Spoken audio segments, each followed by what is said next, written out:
My name is Rahim. I'm a social worker, psychotherapist, and author of the Mental Health Guide for Cis and Trans Queer Guys.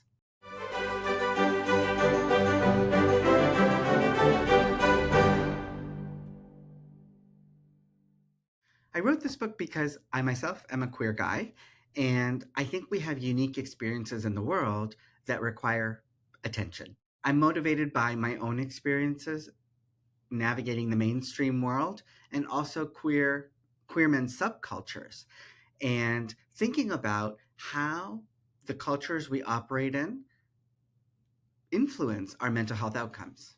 Cis and trans queer guys experience things that are distinct from their straight and cisgender counterparts. For example, we experience coming out, exploring our gender identity.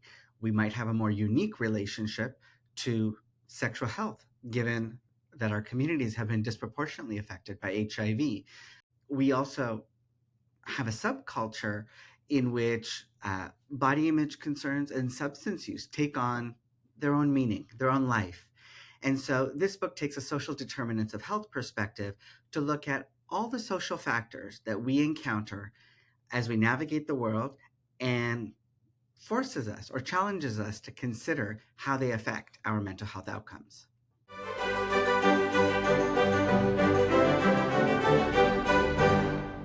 As a psychotherapist, I see many people who come in with the same label. They'll say, I have anxiety, I have depression, I have body image issues. But what determines those mental health outcomes? Now, that's the part that looks different depending on your culture, the community you're socialized in, where you live, and who your peers are. This book looks at the context in which a lot of queer guys exist, and looks at how body image, which is an issue lots of people can deal with, is specific and how it shows up in specific ways with queer men.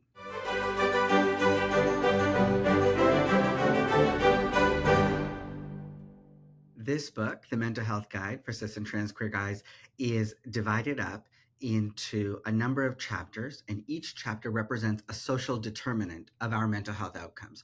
So, for example, you might tackle the chapter on internalized shame, or the chapter on aging, substance use. There's a chapter on disenfranchised grief. All of these chapters speak to different experiences we might have that are unique to us that could influence our mental health outcomes.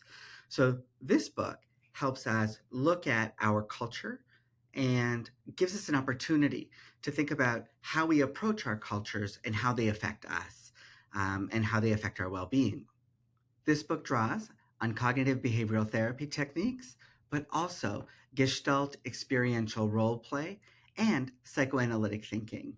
So there's an opportunity for you to do linear work that helps you connect your thoughts, behaviors, and emotions, but also you can do some role-playing work. You can do somatic work. You can also take questions from the digging deeper sections to therapy with you. So it could be a companion guide if you wanted it to.